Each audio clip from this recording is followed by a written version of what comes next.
আসসালামু আলাইকুম। কাঁচা খেজুরের রস জাল করে চুই পিঠা বানালাম।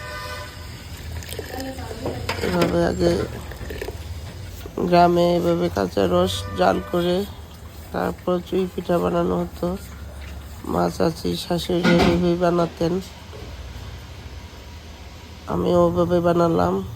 কারণ আমার বড় বিয়ে বাড়ি থেকে কাঁচা রস পাঠাইছিল অনেকগুলো, সেগুলো জাল করে তারপরে চুই পিঠা বানালাম। অনেক মজার পিঠাটা, আমাদের সবারই অনেক পছন্দ, আমার অনেক পছন্দ। আর খেতেও ভালোই হয়েছে, মজা হয়েছে, আলহামদুলিল্লাহ। হ্যালো এভরিওয়ান, আসসালামু আলাইকুম।